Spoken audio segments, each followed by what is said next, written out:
What is going on? Welcome back to another episode of the Jersey Fund, a sports gambling podcast. Petey back at it solo, riding our Pastime baseball. Repping Union College today. Coach there back in the day. Shout out Barberville, Kentucky. But I'm wearing orange because today we are going over the Baltimore Orioles. I do have some Tides merch somewhere. At least I thought I did.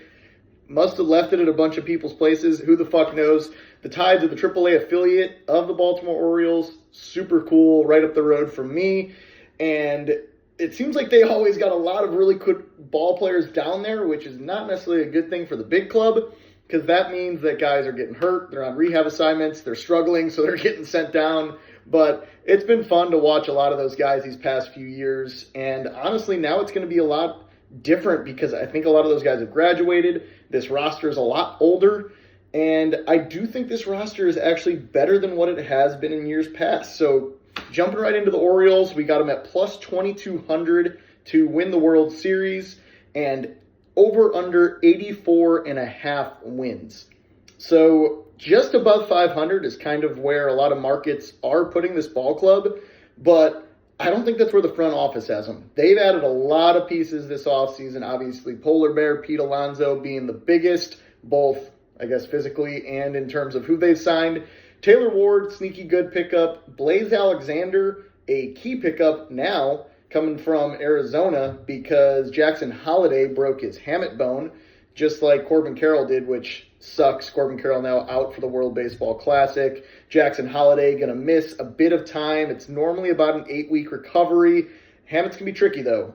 They can re-break, so you got to take your time with it and make sure that you aren't pushing that. It's like a little bone. I'm going to guess because he's a lefty, he probably broke his hamate in the right hand because that would be what is at the bottom of the bat. And it's like a little bone right here that is painful as shit if you do break it. So sucks for Jackson Holliday, but they will be getting him back at some point. Hopefully he can right the ship after a couple of rocky seasons to start his career. But Blaze Alexander can hopefully step in there, be decent right away. Taylor Ward stepping into left field, going to be an everyday guy for them. Very underrated ball player, mainly underrated because he's played on the Angels, who are typically dog shit, to put it frank. They're never really relevant, so you don't really hear much about Taylor Ward, but I like him. Very solid ball player. Pretty decent fantasy piece as well. They've added Shane Baz, Chris Bassett, Ryan Helsley, Andrew Kittredge. So as you can tell, they've added a lot of good vets. Helsley coming in there, probably going to slot right into the closer role. Kittredge coming over from the Cubs, a little bit of a revamp season for him there. Going to be that setup guy. Chris Bassett, smooth and steady. You know what you're going to get from him. Shane Baz, very exciting arm. But yeah, I do think this roster is pretty solid. I think this ball club is pretty solid. Adley Rutschman needs to have a big year for them coming back. He's just kind of been down a little bit, got a little bit of insider knowledge. I guess he's a bit of a head case. Hopefully he can break through that, just play the game that he's been dominant at for his entire life and tear it up there. So pulling for Adley, I do think he's a genuinely good dude, and I'm pulling for this Orioles team to be pretty good because they're not too far from me, so I definitely want to make it up there this year, catch a couple ball games. But their big bats, again, are going to be Pete Alonso, holding it down at first base. Gunnar Henderson at shortstop, very good ball player. Jordan Westberg, also a very solid ball player at third base. They've moved a lot of pieces away. They've still got Mountcastle on the bench and a couple other lesser-known guys, but they moved away the Kobe Mayos and some of these other pieces because they think that this is their core. This is their squad that they're going to attack with. Fangraphs right now has I'll just go through the entire roster because I don't believe they're 1 through 9. Half these batting orders that they're putting out there right now, they're putting first baseman in the one hole, this, that. Very nerdy, analytics, stupid in my opinion. None of these teams are going to follow what the Fangraphs is putting out there, so don't buy that crap. If they do, they're fucking idiots. But from left to right in the outfield, you got Taylor Ward, Colton Cowser, Dylan Beavers. Beavers, very high on him this year. I think he can be a solid prospect.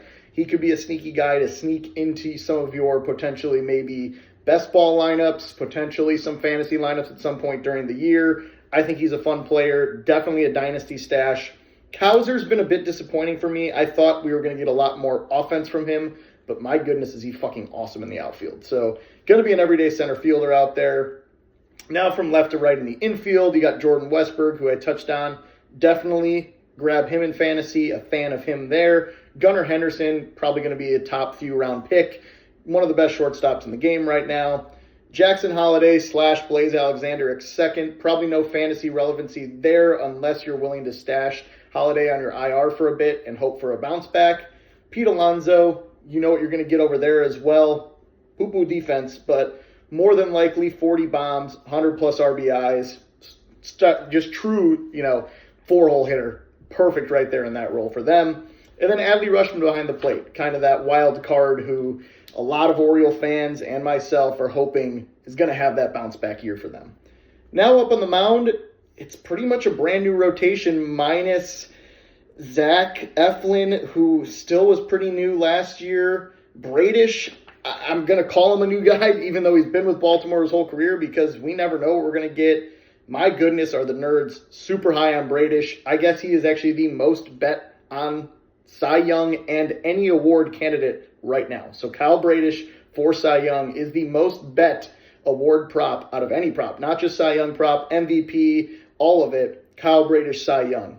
He's got great stuff, but he can't stay on the field. So if he stays healthy, it's going to be a huge boost to this roster. But even if he doesn't, I think they've got enough pieces around that to build. So again, you got Chris Bassett, who we touched on, Shane Baz, an electric arm coming from Tampa, Zach Eflin, another arm who came from Tampa last year, another just steady Eddie, just going to go out there, deliver for you.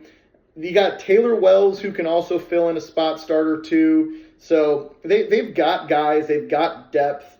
Dean Kramer is still hanging around there. He's another guy who can come in. A lot of these guys are the guys you're going to see in the fantasy leagues where there's no cap on starts and there's really no harm in starting guys. So you're seeing these dudes' names just pop up over and over again. I don't think they're guys that are going to be fantasy relevant. The only ones that I could see being fantasy relevant are Bradish, Bassett, Baz, and then their ace, Trevor Rogers. If that dude can stay healthy too, he is going to dominate. I am very high on Rogers this year. I'm bought in on Rogers. I'm buying Rogers stock in fantasy. He was unreal a few years ago down in Miami. Had a all-star season. He was unreal last year once he was healthy and pitching for the O's. So I'm high on Rogers. I think he's going to throw really well for them this year. I'm going to buy stock in him. I'm not as high on Bradish. I'm not going to buy the stock there just because of the injuries. I think it's going to cost you an arm and a leg to draft him in a lot of fantasy leagues. It's going to cost you money to bet on him on Cy Young, and he only throws 75 innings. So not as high on Bradish. I hope he pitches well. I think he can pitch well. I'm just not buying in on him. Shane Baz is another guy that I'm probably staying away from just because of some of the injury past, but another guy who, if you're willing to take the risk, he could be a better guy at a buy right price later in fantasy drafts to try and snag and stash. And then Zach Eflin, probably going to be a plug-and-play guy. So overall, I do like this roster. I think this roster can do a lot of really good things. I think there is enough depth here where if the injury bug does bite them, they can combat that.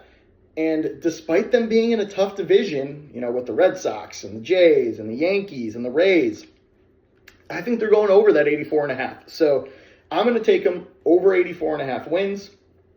Just like I did on the Diamondbacks, I'm going to sprinkle the World Series prop as well. I think it's one where if you're willing to buy it, put a little splash on it, not anything heavy. I'm actually not personally going to sprinkle it, but it's just one of those where I wouldn't judge you if you did. So shout out. It's kind of like a Blue Jay scenario, kind of like a Mariner scenario. You never know with baseball. That's the beauty of it. So sprinkle it. Could be fun. We're still all battling the Dodgers. So, again, sprinkles mean sprinkle. I'm not going heavy on any kind of World Series props outside of the Dodgers this year. But I am going to go heavy on their over 84.5 wins. And I am going to go extremely heavy. This is probably my favorite best bet that I've put out there so far. I don't get why this number is plus money. He has hit this number that we're about to talk about in 5 consecutive seasons, dating back to COVID, which, as we all know, they only played 60 games, so he was on pace to hit this number in COVID. And then his first full-ish season in the bigs, he threw 141 strikeouts, which is 9 shy of this number of 150 strikeouts That we are taking the over on for Chris Bassitt. Chris Bassitt, just, again, that steady Eddie dude. I know he's getting a little bit older in age, but he's going to take the ball every fifth day. He's going to go 6 innings. He's going to eat innings for this Orioles team. He's going to get strikeouts. He's still a good pitcher. He's going to be fired up that he's pitching on a contender, and he's going to hit 150 Ks at plus 110 for sure. This is the lockiest lock of locks. I can't believe this one is in the plus money. I was shocked when I saw it. So we are hammering as my favorite best bet so far, even above Ryan Nelson, which I still love. But Chris Bassitt, 150 plus Ks at plus 110 is a fucking hammer. So pulling for this Orioles team. Going to be rocking orange just because I have a ton of orange t-shirts back from where I coached. But over 84.5 wins, sprinkle on the World Series, hammer Chris Bassitt 150 plus Ks, and I will see you next time.